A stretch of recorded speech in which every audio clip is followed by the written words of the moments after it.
Boa noite, pessoal. Ninguém quer falar comigo? Oi, professor. Oi, Norma. Obrigado por ler tudo. Não me deixou sozinho. Obrigado.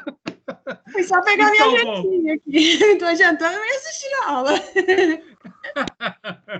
Seguinte, quando vocês têm que realizar, hoje, se é para vocês realizar a prova EAD, você acha que vocês têm 6 dias, não é? Então, professora, as DI, de acordo com o que foi informado, as disciplinas interativas, elas vão ser liberadas agora no dia 4, quinta-feira, e vão ficar disponíveis até o dia 10. Então, elas não têm uma data certa, elas vão ficar todas disponíveis nesse prazo. E as outras já na próxima semana, a partir do dia 10. Isso mesmo, perfeito. Tá? A nossa prova com vocês, vou falar a minha prova, né?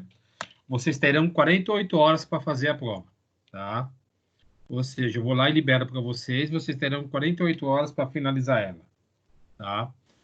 Sim, porque eu tenho que fechar a nota, tudo, né? Nós teremos aula normalmente semana que vem, tá? Para nós finalizarmos todo o conteúdo da apostila e finalizar o conteúdo. Vocês vão estar entregando para a minha atividade que eu vou estar solicitando hoje. É uma atividade final, vamos dizer assim, entendeu? E eu quero ver se até próxima quarta-feira eu consigo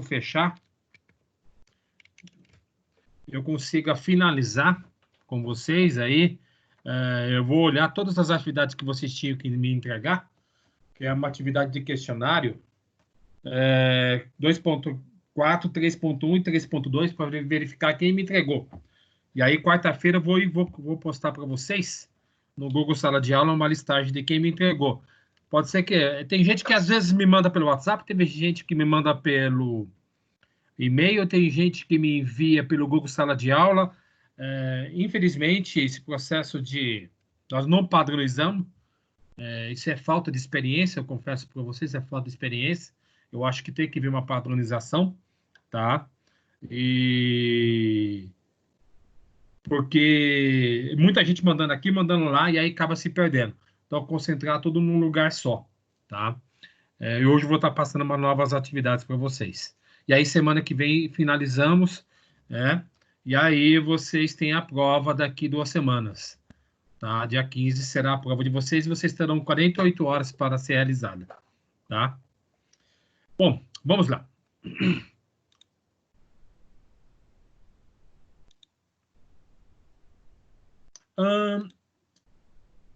Todos vocês, tenho certeza disso, que vocês sabem o que é um turnover.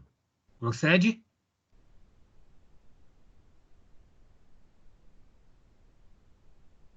O que é o quê? Todos vocês sabem o que é um turnover. Não, eu não sei não. Eu não estou no meio desses todos, não. Você não sabe o que é um turnover, Patrícia? Não. Bom, isso a gente tem batido na tecla, tivemos isso semana passada. Eu acho que em algumas disciplinas falam bastante disso, por isso que eu falei dessa maneira, né? Mas vamos lá. Turnover nada mais é que é o volume de saída de colaboradores de uma empresa, tá? Há uma grande rotatividade de pessoas naquela empresa. As pessoas não se prolongam por longo tempo no trabalho daquela empresa. Ou sai por causa do salário baixo, ou sai por falta de condições de trabalho, ou sai por causa do clima, sai por uma série de variáveis, tá? Ou seja, mas qual que é o turnover aceitável? O turnover, ele é positivo ou é negativo? Qual que é a avaliação de vocês? Se há uma grande rotatividade. Turnover, quando nós falamos turnover, é um termo em inglês, tá? Muito, muito utilizado. Essa rotatividade, se vocês acham que é positivo ou negativo? É negativo. Você acha que é negativo, Nelma? Porque o objetivo é manter o funcionário o mais tempo possível na empresa. Se está tendo muita rotatividade, em algum lugar está falhando. Você procede. Procede o que você está colocando. Isso é um caminho que a maioria das empresas vão, mas até qual o percentual aceitável de turnover? O turnover, ele é considerado uma coisa ruim para a empresa? Depende.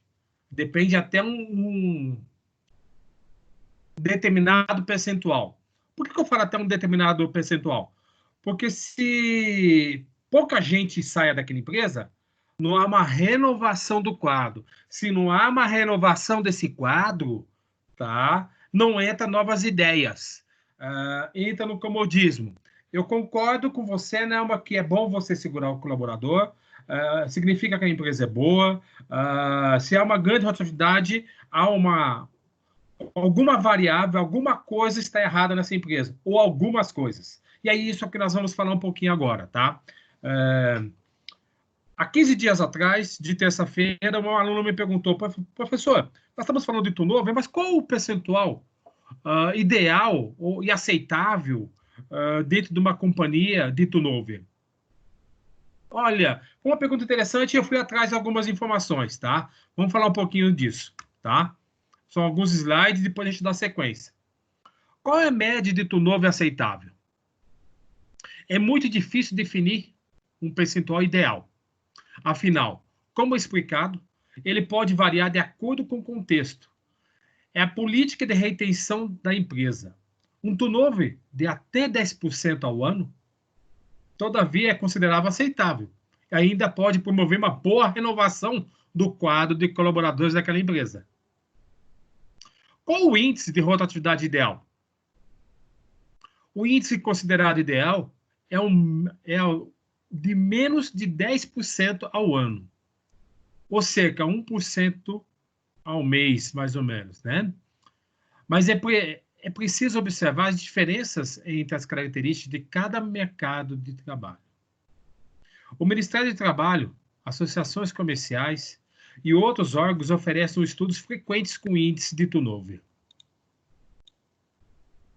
Motivos de um turnover alto. Um turnover alto, elevado, pode ser motivado por várias causas. Destacamos salários e benefícios inferiores à concorrência, falta ou problemas no treinamento, falhas ou inexistência de planos de carreira, assim como deficiências no gerenciamento de micro ou macro de pessoas, né? Como calcular um turnover e absenteísmo? Imagina que, em 12 meses de atividade, a empresa ABC Cosmético demite 100 funcionários.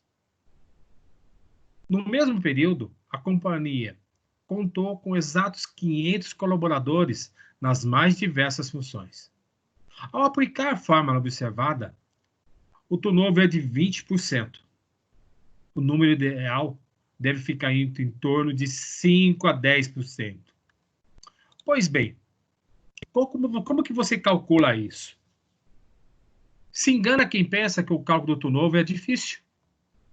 O cálculo desse indicador é muito simples e varia de acordo com a necessidade da empresa, podendo ser aplicado em variados departamentos e linhas de produção, sempre avaliando a taxa de índice aceitável. Imagina o seguinte, turnover, o cálculo. Quantidade que entrou, mais a quantidade que saiu. Quantidade que entrou, mais a quantidade que saiu. Dividido por 2. E divide pelo total de funcionários existente dentro da companhia. Multiplicado por 100, eu vou achar um percentual, tá? O resultado será em percentual, que tem que estar para baixo de 10%. A base para calcular, para chegar à taxa de turnover, continua essa acima. Mas um novo modelo vem sendo utilizado recentemente, e o próprio Chiavenato o cita em uma das suas obras. Ou seja, esse cálculo 1, é o mais utilizado pelas companhias, para saber qual a taxa de turnover dentro de uma companhia. Entretanto, já está sendo utilizado outro cálculo, que é o cálculo 2, que é a quantidade de funcionários de saída dividido pelo total de funcionários dentro da companhia vezes 100. Essa nova forma, eliminamos as admissões que pode ocorrer e damos preferência apenas aos cálculos de rotatividade. Porém, quando for preciso identificar as dificuldades em um processo de recrutamento e seleção, por exemplo, o primeiro cálculo continua válido. O primeiro cálculo que acabamos de fazer. Se uma empresa demitiu 30 funcionários em um mês e ao mesmo 30 vagas foram fechadas daqui 3 meses, as demissões poderão ser maiores do que a dispensa, mudando o resultado final. E é fato. Pois bem, Patrícia, conseguiu entender o que é um turnover? Agora sim. Ótimo, perfeito. Nelma, eu também sempre tive em mente que turnover não é positivo. Mas você enxerga agora de uma maneira diferente, que dependendo do percentual, o turnover pode ser uma coisa positiva? Sim, a forma de renovar os funcionários, né? Ideias novas, gás novo, né? Uma forma de renovação, ideias novas, né? De repente o funcionário ele vem de fora, ele vem com garra até de crescimento, ele acaba alavancando melhor o trabalho dele. É isso mesmo, perfeitamente. Tá? Pois bem, então eu queria falar do turnover só para dar uma overview aí, para vocês entenderem, se aprofundar mais um pouquinho nesse tema, e aí vocês tenham uma avaliação maior em relação a turnover. Pois bem, continuando. Agora nós vamos falar sobre a seção 4.2, instrumentos de pesquisas na práticas e os modelos e formulários. Tá? Pois bem, hoje nós vamos falar sobre a seção 4.2. Semana que vem, eu vou dar um overview para vocês da seção 4.3 e 4.4, tá? E nós vamos fechar. Eu acho que foi um semestre produtivo, tá? A gente está vendo bastante coisa. Pois bem, a seção 4.2, instrumento de pesquisas na prática. Essa pesquisa é para quê? É para buscar informações junto aos colaboradores para que o ambiente dos colaboradores possa melhorar e a empresa possa gerar uma maior infraestrutura para eles. Pois bem, em uma organização, muitos são as formas de manifestação e de como está o clima organizacional. De acordo com Luz, 2003, no dia a dia é possível que se encontrem sinais de que o ambiente é percebido como bom ou ruim. Vamos ver alguns exemplos. Turnover, foi o que nós acabamos de falar agora, né? Turnover, rotatividade elevada, bem como os elevados índices de absenteísmo. Absenteísmo, o que é? Pessoas que chegam atrasadas, saem mais cedo, vai ao médico com frequência. Ou seja, a pessoa não começa a gerar mais um vínculo de emprego, começa a tentar, sabe que é necessário ter o salário no final do mês, mas não está comprometido com as atividades diárias e está descontente com todas as atividades e começa a se ausentar, tá? Pois bem, o que indica falta de comprometimento com a empresa. Esse tipo de comportamento, em geral, ajuda a deteriorar o clima organizacional.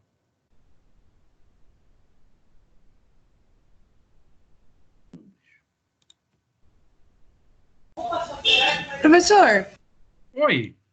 Você acha que a função de uma empresa também pode ter um pouco a ver com essa entrada e saída frequente de funcionário? Por exemplo, assim, call center. A gente vê que o call center é o tipo de trabalho que ele tem uma troca muito frequente de funcionário. Entra novo e sai antigo. A troca do quadro é muito frequente.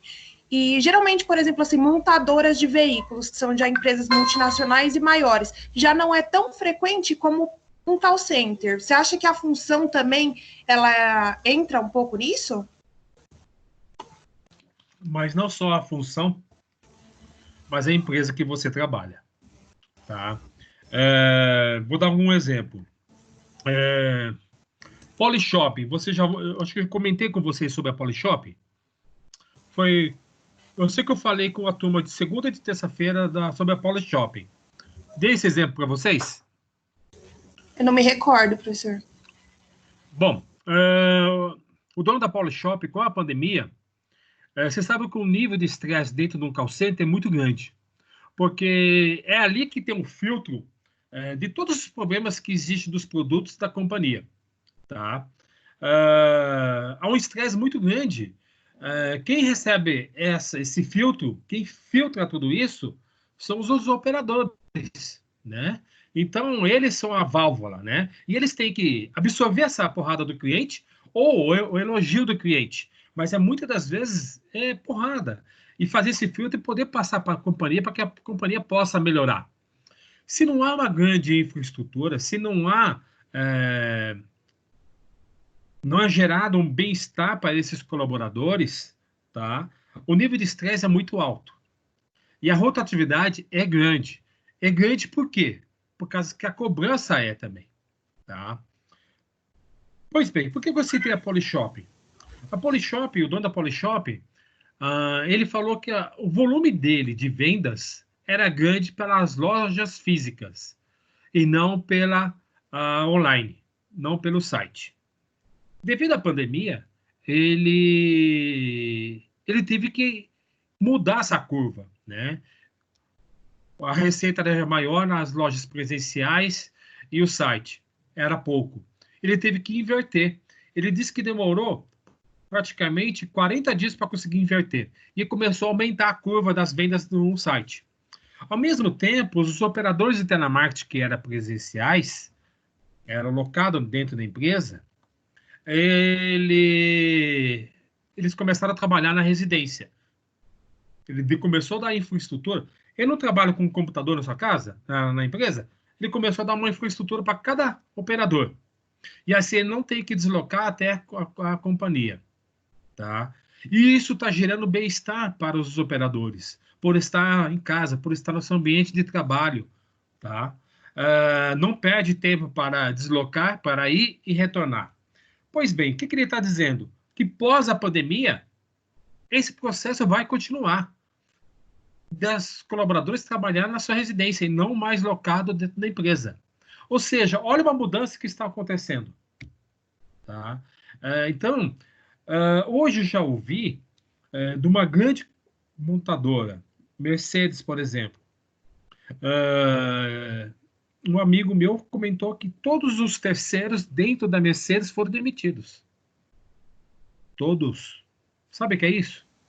Na Scania tem alguns que foram afastados, né? Então eles estão fazendo assim um período parcial de trabalho na empresa e um período ficando em casa. Então são 30 dias em casa ganhando somente a metade do salário deles.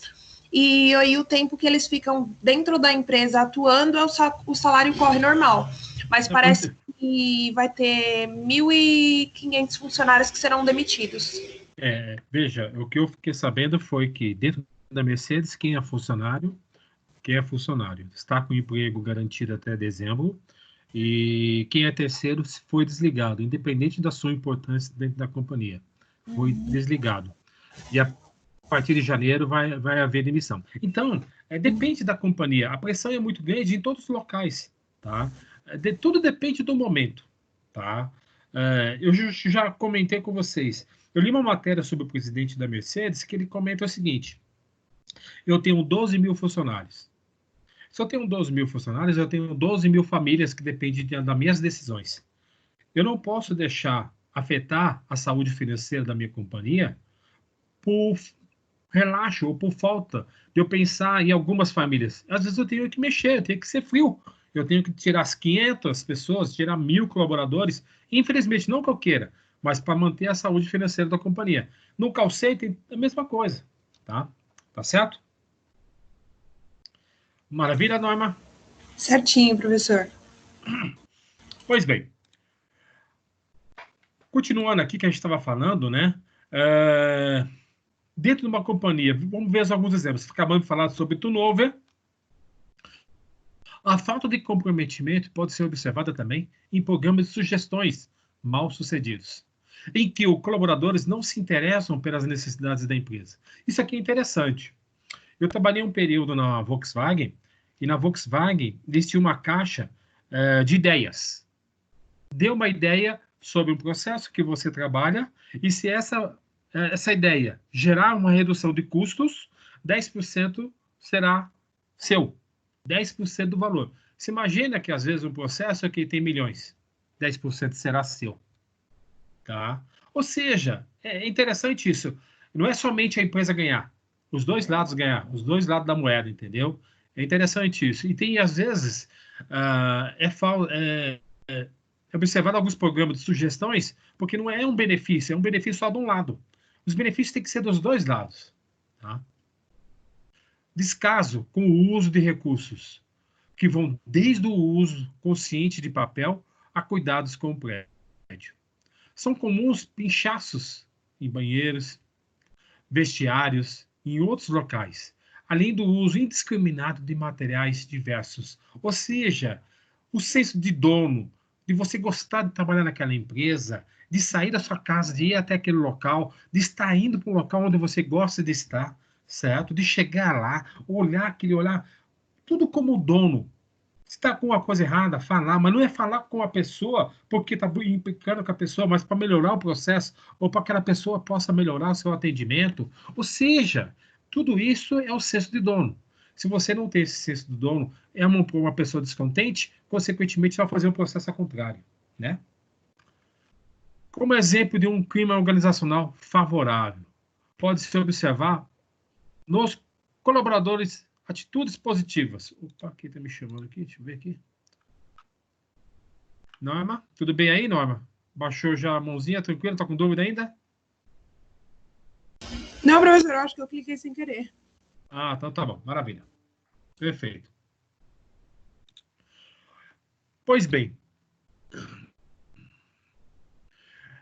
como exemplo de um clima organizacional favorável, pode ser observado nos colaboradores de atitudes positivas, confianças, entusiasmos, alegria, engajamento, participação, motivação, comprometimento e, principalmente, um baixo turnover. Há um turnover, mas ele é baixo, entendeu? Um índice aceitável. Essas manifestações denotam o clima e a cultura existente na organização.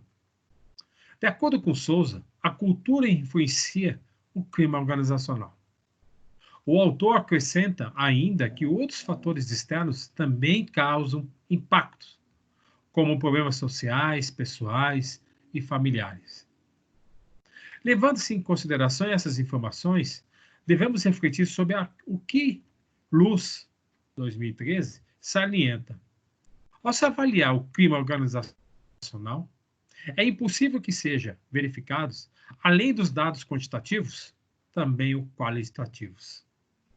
Ou seja, além dos dados quantitativos, números, só cálculo, só olhando os números, qualitativos, analisar os gráficos em termos de qualidade de processo, qualidade de melhoria de produto, tá? Atendimento, ou seja, analisar os dois, os números e a qualidade.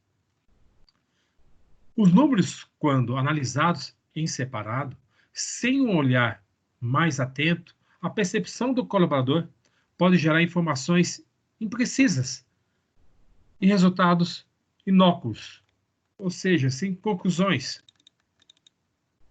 Pois bem, segundo Luz, é preciso realizar anualmente uma pesquisa sobre clima, ou então a cada 2 anos.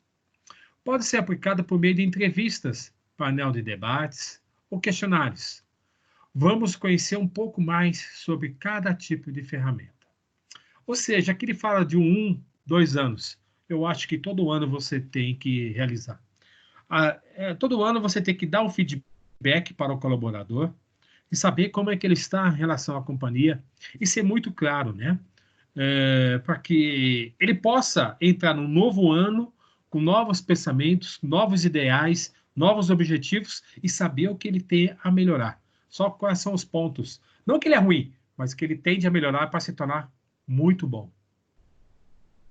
Pois bem, vamos conhecer um pouco mais sobre cada tipo de ferramenta. A entrevista é uma ferramenta que requer mais tempo, pois é realizada individualmente. A aplicação de uma pesquisa de clima organizacional, utilizando a entrevista, oferece a oportunidade de o colaborador dar a sua opinião, ser expressa na forma aberta e acompanhando por um profissional que deixe à vontade para fazer, para falar, dizer o que pensa a respeito. E, se for possível, esse profissional que está entrevistando não ser da empresa, ser um terceiro. E aí não ter esse vínculo com esse colaborador que está falando, tá? As perguntas podem abordar temas sobre gestão, comunicação, trabalho em equipe, entre outros temas que sejam de interesse da organização. O painel de debates se mostra o mais econômico, por ser feito com diversas pessoas ao mesmo tempo. Em geral, reúne-se de 5 a 10 pessoas que vão conversar com o avaliador expondo o que pensa sobre determinado tempo. Aqui já não consegue mais, né? Porque aqui são 5 a 10 pessoas e não fica uma coisa muito mais individual, muito mais restrita. Fica uma situação muito mais aberta, tá? O condutor deve atuar apenas como ouvinte. A sua atuação se limita a focar o assunto que está sendo abordado. São realizadas anotações que, posteriormente, serão analisadas pelo comitê de avaliação. Um dos principais questionamentos sobre essa ferramenta é a respeito do caráter sigiloso, uma vez que é totalmente quebrado, já que todos os participantes ficam sabendo o que está sendo apresentado pelo colega ao lado. Essa condição pode inibir alguns a expressarem o que realmente pensa e sente, deixando de revelar sua satisfação ou insatisfação. A boa condução do debate pode deixar os participantes mais à vontade. Deve-se explicar que o objetivo é conhecer a opinião dos colaboradores sobre a empresa e que não se trata de avaliar o desempenho nem de identificar as pessoas com intensa intenção de puni-las. Realmente, eu acho que o objetivo é melhorar a opinião dos colaboradores e que a empresa possa melhorar essa infraestrutura e que as coisas fluam de uma maneira muito mais suave e muito mais leve. Por que eu falo muito mais suave e mais leve? Porque o trabalho já é difícil. A pressão já é forte dentro das companhias, pelo volume de trabalho para ser executado. Se a gente continua nesse processo, não se torna muito mais leve, a tensão vai ser gerada. E essa tensão é como se fosse, você sentisse o frio e o calor. Tá? O frio e o calor. Você entra no local e você sabe se está frio. Você entra no local e você sabe se está quente. Você entra num departamento ou numa empresa, você sabe se lá o clima é pesado ou não. Mesma coisa. Se ele é alegre ou se ele é bastante tenso. Pois bem, é importante que seja tratada ainda a questão de confidencialidade, expondo de forma clara que o que for discutido pelo grupo não deve ser exposto a outras pessoas. Ambas as ferramentas podem apresentar vantagens e desvantagens. Entretanto, há um aspecto um aspecto que deve ser considerado ao se fazer a escolha por uma dessas ferramentas. Elas não possibilitam comparações entre um ano a outro a respeito do clima organizacional. Ou seja, não é números, certo? Elas não estão ali comparando, tá? Por serem mais subjetivas e difícil mensuração, as informações são tratadas em dado momento e não se consegue avaliar se houve melhora ou piora na satisfação geral e nas demais análises. Com a pesquisa do clima organizacional, cada colaborador se manifesta também sobre como está a motivação, os relacionamentos e o espírito de equipe. Se conhece a missão, os valores, objetivos e metas, se percebe os trabalhos de todos em função do objetivo comum. Se os gestores delegam bem, como são as políticas de gestão de pessoas, e se as empresas é bom local para se trabalhar. Para a Nery, o comprometimento e o engajamento do profissional com a empresa se revela um diferencial desta perante o mercado. Assim, o uso de instrumentos que possam medir a satisfação dos colaboradores é essencial. Deixa eu dar uma quebradinha aí, gente. Deixa eu fazer uma pergunta. Qual o item que vocês colocam como prioridade para entrar numa empresa? É o salário?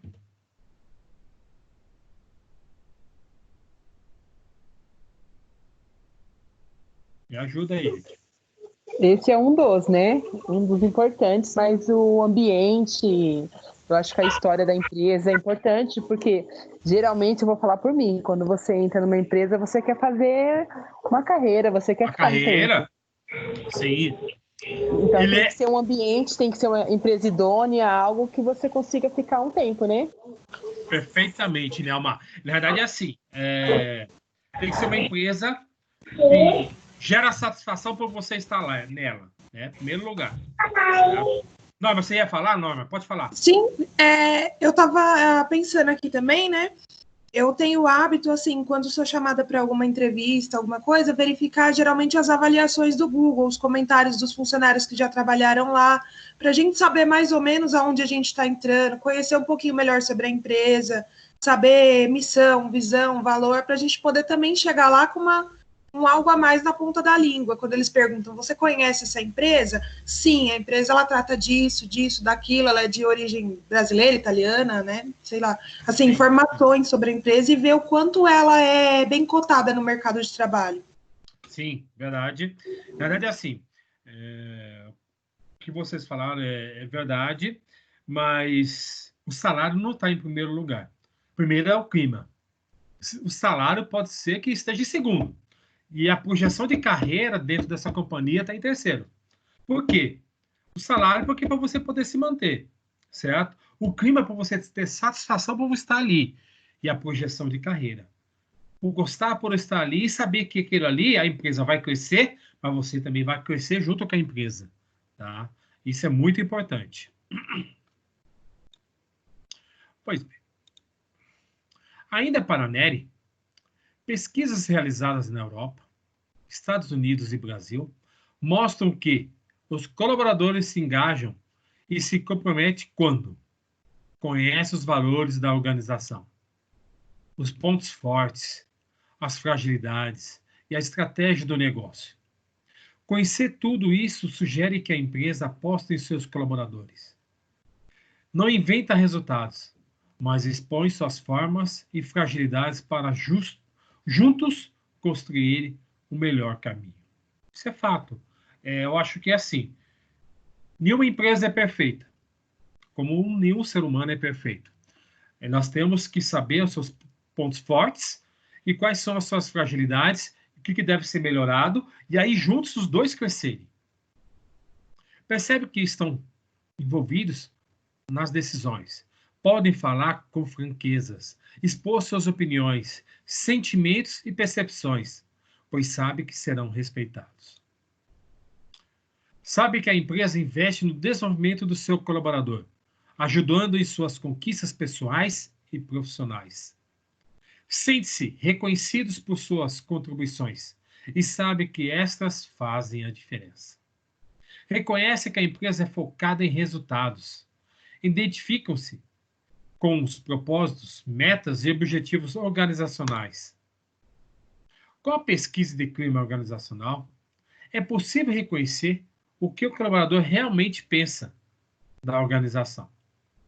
A elaboração de uma pesquisa de clima organizacional visa, então, por meio de determinadas dimensões, conhecer como está o engajamento, o comprometimento e a satisfação do colaborador com a organização. Para que isso ocorra, de acordo com o Chiavenato, são escolhidas as dimensões que mais se adequam naquela organização.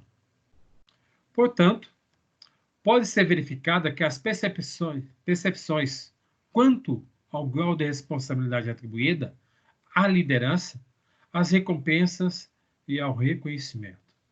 Percebe-se, né? É um conjunto. É uma responsabilidade atribuída à liderança E uma recompensa reconhecida a todos, tá? Além destas, há umas dimensões que podem ser avaliadas, como comprometimento e engajamento profissional, comunicação. Esse comunicação, quanto mais know-how eu adquiro, mais eu percebo que você tem que saber se comunicar, que você tem que ter o know-how de absorver, vamos dizer assim, porradas, certo? E principalmente alegria. Mas nas porradas, você tem que absorver de uma maneira que você possa devolver de uma maneira leve e sair daquilo ali por cima. E saber conhecer as pessoas dentro da companhia e saber tratá-las, conquistá-las. Porque, veja, não é somente conhecimento técnico que vale, mas a habilidade de se comunicar. A habilidade de se comunicar. O network não é somente para você se recolocar numa companhia. O network dentro de uma companhia, ele é muito importante. E principalmente quando você tem entre departamentos, saber ajudar, não é para ter vantagens, não, certo? É para gerar agilidade no processo. Estilo de gestão. O estilo de gestão é fantástico. Saber lidar com as pessoas, tirar o máximo dos colaboradores. Todos eles são iguais? Não. São diferentes, porque nós somos pessoas, cada uma é tratada de uma maneira. Lógico que você vai ter uma padronização, mas na linha de base, você vai tratar cada um com sua maneira. Tá? Lógico, dentro de determinada área, os perfis têm que ser semelhantes. Tá? Eu concordo com isso com vocês. Perfil de tratar com o cliente, um perfil de tratar com números, são semelhantes, mas cada pessoa é diferente. A remuneração. Conforme eu disse recentemente, agora há pouco. Remuneração, ela não está em primeiro lugar, mas é um dos pontos principais. Mas, principalmente, nós trabalhamos por objetivo. Exemplo, vocês alunos, qual é o objetivo de vocês? Aprender, mas também tirar nota. Uma coisa está linkada à outra, tá? O desenvolvimento profissional. Nós temos que estar sempre evoluindo, sempre evoluindo, sempre evoluindo, sempre aprendendo alguma coisa a mais, sempre agregando uma coisa no nosso currículo. Não é somente tocando empresa, não, certo? Cursos, línguas, faculdades, pós-graduação, mestrado, quem sabe o doutorado, quem sabe um PhD, né? As condições de trabalho dentro de uma companhia, o relacionamento interpessoal, foco no resultado. Foco no resultado, quando a empresa demonstra claramente quais são os objetivos da empresa e de cada colaborador, o que ele tem que fazer para ajudar aquela empresa para atingir os seus resultados, foco. Agilidade na informação, agilidade no processo, entendeu? Ou seja, não é fazer correndo, mas fazendo de uma maneira que as coisas se tornam muito mais ágeis. Foco na solução de problemas. E organização e planejamento. Organização e planejamento é em tudo. Na nossa pessoa física, na vida familiar, tá? Na vida acadêmica, no trabalho, em tudo. Tá? Há outro aspecto que merece atenção quando se trata de planejar uma pesquisa de clima organizacional. É construir um instrumento. Vamos ver quais são. Metodologia. Quais são as etapas da pesquisa de clima organizacional? Período em que ocorrerá a pesquisa. É fundamental deixar claro quando começa e termina o prazo para a realização da pesquisa. Periodicidade. Para que ocorra a pesquisa, em geral, é anual ou a cada 2 anos. Já falei sobre isso. Eu sou da opinião de que é anual. Segmentação da empresa que participará da pesquisa. Todas as áreas devem estar representadas na amostra de colaboradores que irão responder à pesquisa. Aplicação. Os dados da pesquisa podem ser coletados por meio de formulários, as quais, posteriormente, devem ser depositadas em urnas deixadas na empresa. Geralmente, as zonas são distribuídas em lugares de grande circulação de colaboradores ou alocadas em RH.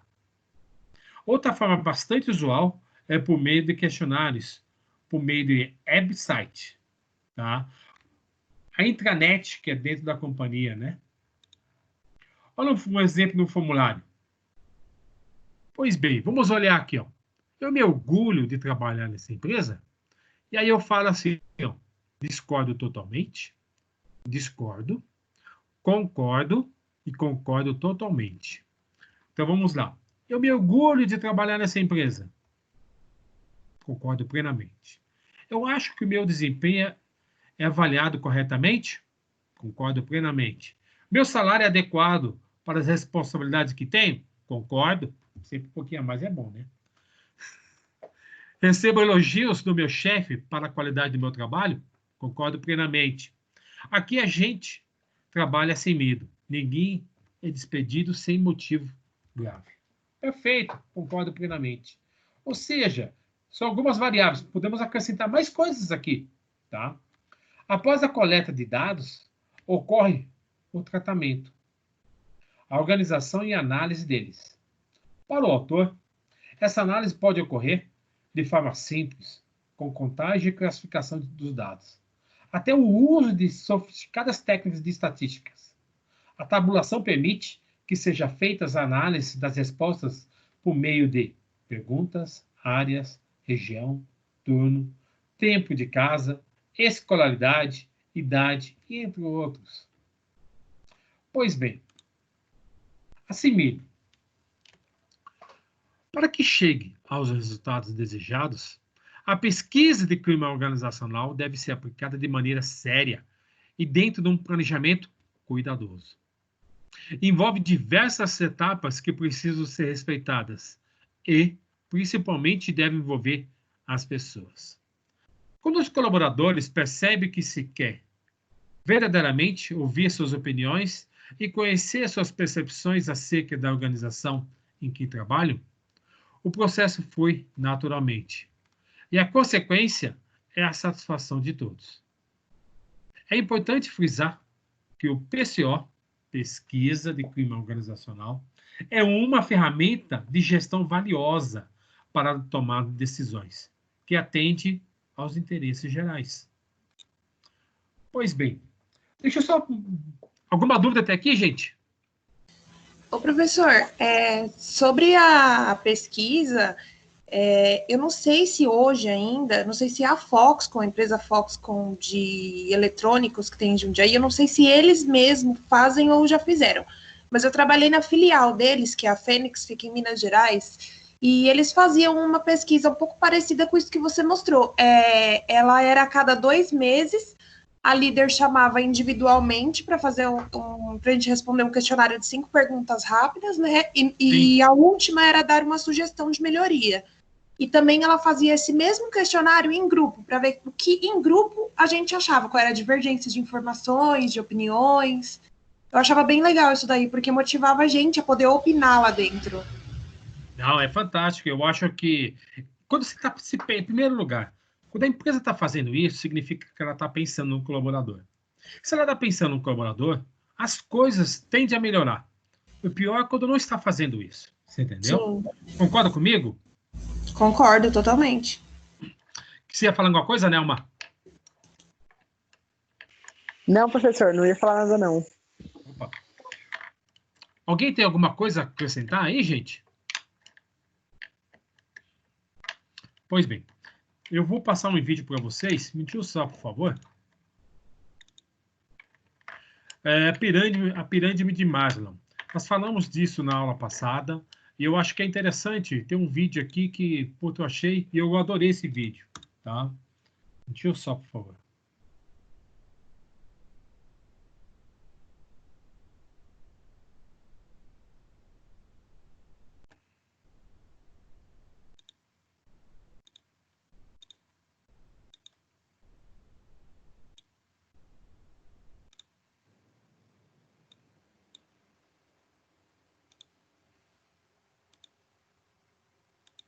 Olá, senhores.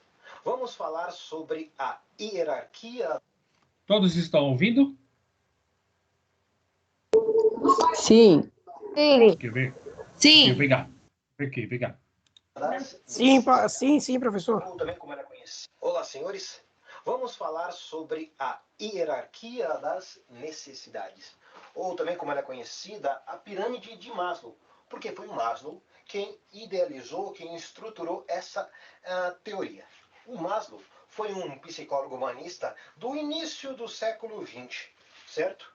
Então esse assunto vai interessar quem trabalha com motivação, RH, administração e também vai interessar as pessoas que gostam de psicologia humanista.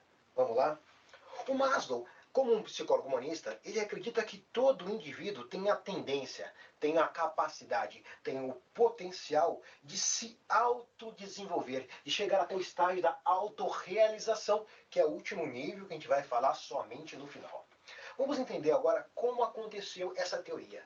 O Maslow desenvolveu essa teoria depois que ele entrou em contato com os escritos de um antropólogo, que esse antropólogo estava pesquisando uma tribo que foi retirada do seu local, do seu território. Naquele território, a tribo estava acostumada a caçar. Nesse novo território, a tribo começou a passar fome. E era uma tribo organizada aqui. O que aconteceu? Depois de começar a passar fome, essa tribo deixou de se comportar de maneira tão amigável, tão com valores sociais. Né? Então, se a tribo estava nesse nível aqui, quando começou a passar fome, passaram a se preocupar mais com as questões de segurança e com as questões fisiológicas do corpo. Não entendeu? Eu vou explicar melhor cada nível aqui, cada estágio da pirâmide, aí a gente vai entender melhor. Vamos lá. O primeiro estágio seria o estágio da fisiologia, ou o estágio do corpo. Aqui o indivíduo se preocupa com, por exemplo, a necessidade de comer, dormir, homeostase, sexo. São necessidades básicas do corpo. Por exemplo, quando a gente está com vontade muito grande de ir no banheiro, não existe mais nada importante do que a satisfação dessa necessidade de ir no banheiro. Ou quando a gente está com muita sede, mas aquela sede grande. Pois o que a gente quer primeiro é um copo d'água, para só depois resolver o assunto seguinte. É ou não é?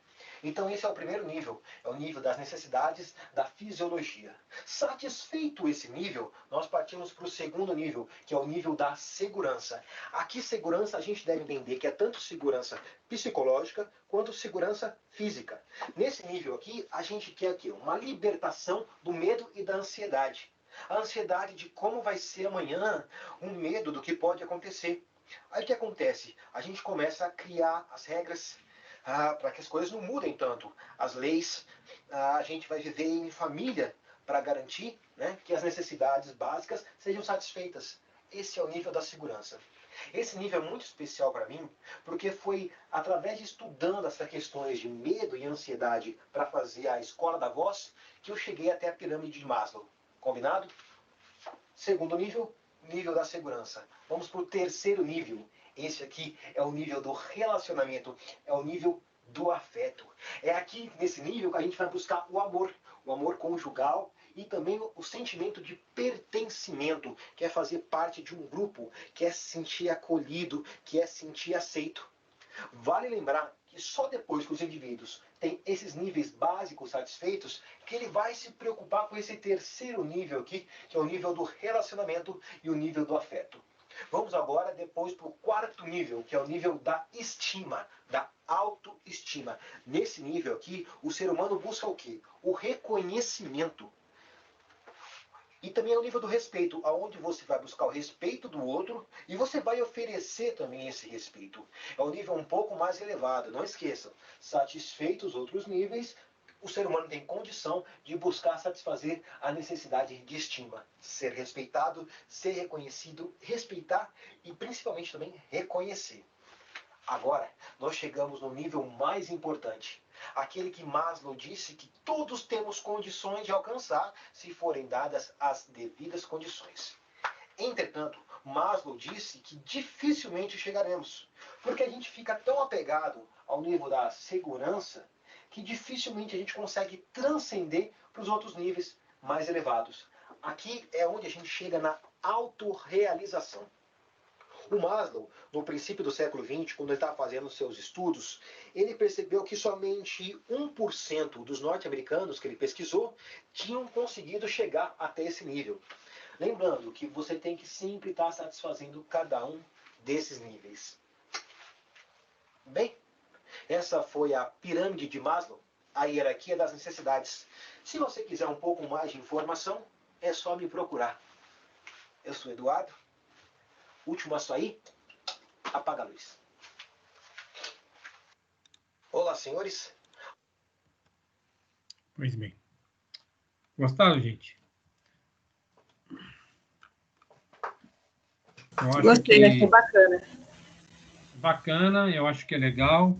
É bom saber mesmo. E é uma sequência fisiológica, segurança e assim vai, entendeu? Eu acho que é muito interessante e é uma sequência da vida da gente mesmo, tanto quanto pessoal, né, e profissional também, tá? Alguma dúvida, gente? Bom, da sessão, nós terminamos nossa aula, né? Finalizou. Ok. Eu quero que vocês me entregam, tá? Na próxima semana, como nossa aula é segundas-feiras, eu quero ver se eu tenho com isso mapeado até segunda-feira à noite de quem me entregou. Então, vamos colocar uma data aqui para nós, até domingo à noite, tá? Eu recebo a atividade até domingo. Domingo até o dia 7, tá? Até o dia 7/6, tá? Eu recebo as atividades, tá, gente? Da sessão 3.3 até a 4.4, tá? São os questionários no final de cada sessão, tá? Não precisa mandar questão, mas me manda as respostas, tá? Sessão 3.3, tá? Pergunta 1, qual é a resposta? Pergunta 2, vai para outra sessão, 3.4, qual é a resposta? E quando vocês me mandarem respostas, tá? Vocês vão ter duas ferramentas, apenas duas, gente. Ou é por e-mail, vocês vão colocar turma de segunda-feira de gestão de pessoas, tá? Se vocês me mandarem isso no Google Classroom, já sei quem é. Ótimo. Mas se mandar por e-mail, no assunto, turma de segunda-feira, atividade das sessões 3.3 até 4.4, tá? Tudo bem? Alguma dúvida, gente? Sim, professor. Pois não, querido. Pode falar. No sala de aula você vai postar as atividades? Não, as atividades estão está na apostila de vocês. Eu não vou postar, tá? São bastante questionários. Eu vou mandar para vocês posteriormente. Depois de quarta-feira, semana que vem, eu coloco lá o gabarito para vocês, tá?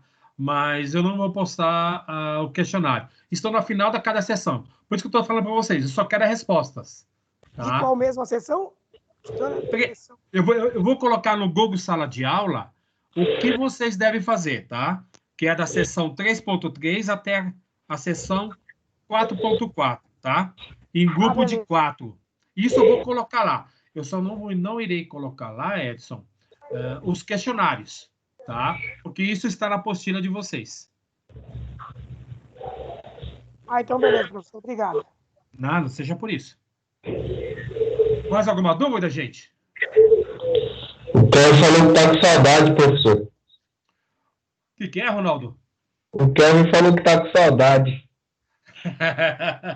Boa, na verdade é assim, né? Eu sou suspeito, eu tô com muita saudade de dar aula para vocês, olhar nos olhos de vocês, discutir com vocês, pedir silêncio. Aqui eu brigo para vocês falarem comigo, mas na sala de aula, gente, fala menos aí, e não sei o quê.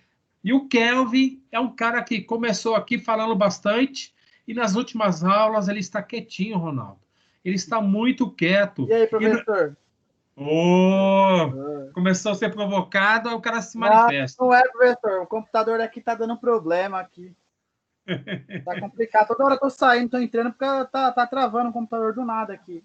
Não, eu sei, cara. Pra professor ver que eu não tô por fora. Sábado eu vi a pedalada do senhor aí, hein? Santo André. Rapaz, haja disposição, hein, professor? Haja perna, hein? Verdade, cara. Eu também vi. Também vi. Ô, Nelma. Sinceridade, estava precisando de uma descarregada. Aí, tá certíssimo, professor. Tá certo. Convida o Kelvin, professor. O que é, Marco? Convida o Kelvin para ir. Vamos lá, Kelvin. Ô, eu vou, hein? Se eu tiver bike, se o professor me dar uma bike, eu vou, hein? Tô falando Eu tenho duas, eu te arrumo uma. Professor Beleza. Kelvin, vamos eu, você, o Marco, o Ronaldo. Se a Não, Nelma quiser. Marcão, Ó, duvido. O Marcão não vai, não, professor. O Marcão não vai, não. Eu desafio vocês. Eu tenho certeza que a Nelma ganha de vocês em muitas coisas. Opa, aí sim. A Nelma tem muito mais energia que vocês. Eu não vou, Mas não, eu vou, porque eu tô gordinho. Mas eu tô gordinha também. O Marcão, a bicicleta tem que ser de 2 andares.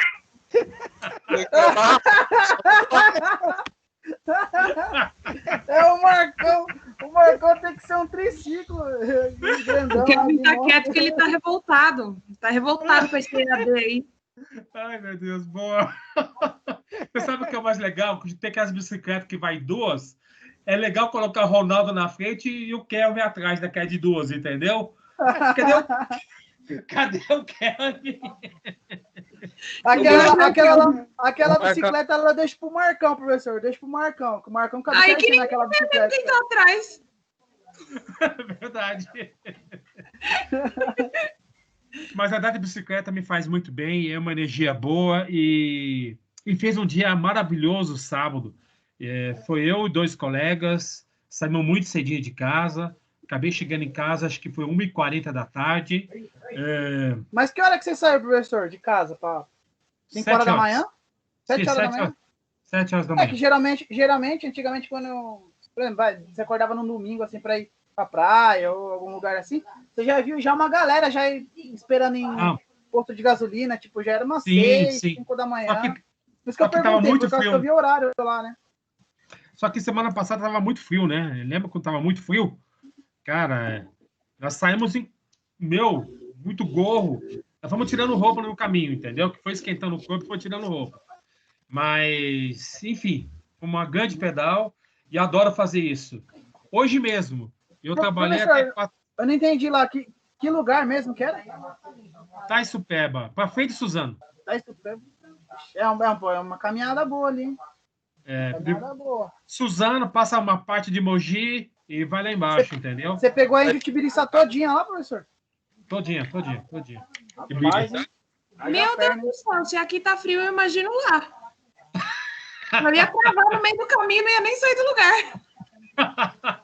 Ô, professor, você tá igual aquele outro professor lá que mora em Taubaté, ela falou que foi andando de Santo André, correndo de Santo André até Taubaté. O Mário é doidão, o Mário vai mesmo.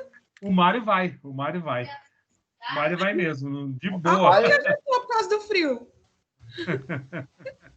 Tô aqui travada de tudo, se eu for de bicicleta eu fico doida. Não saio do lugar mais não, trava as pernas também, já basta o braço. O professor, não passa por Mauá não, viu? Tem 2 perigosos ali, viu? O cacique e o pajé. O conceito que eu tenho de Mauá é tipo Avatar, certo? Com todo respeito de quem mora lá, que eu gosto, tenho grandes amigos que moram lá. A Paloma vai lhe pegar, professor. Seguinte, o Avatar não tem aqueles pneus, você entendeu? Dos tratores, tudo cheio de flecha. Mesma coisa eu passando lá. Quando fala de Mauá, a Paloma já logo pega o arco e flecha dela. Tribo de índio. A Paloma e o Ronaldo. O Ronaldo também já é de Mauá agora. Aí. Os dois pegam o arco e flecha e falam assim, ó, você falou o quê? Bom, gente, tá valendo. Obrigado pela presença de vocês, entendeu? Eu vou postar para vocês lá no Google Sala de Aula as atividades que você deve fazer e vocês entregam até domingo. Entretanto, o que eu vou fazer? Eu vou fazer o levantamento de quem me entregou a atividade anterior. E eu vou postar para vocês essa semana no Google Sala de Aula. Vou deixar uma planilha lá. Se tiver alguma divergência, vocês me acionam pelo e-mail, tá? Tá bom? Beleza, professor. Um abraço. Boa semana para vocês. Aí, fica com Deus aí. Fica com Deus. Tchau, tchau. Grande abraço. Fica com Deus, professor. Falou. Obrigado. Professor, tchau. uma dúvida. A atividade é individual mesmo, né? Não, em 4. Pode entregar em 4 pessoas. Ah, então tranquilo. Vou fazer junto com o meu irmão. Não estou podendo digitar e já vai me ajudar bastante.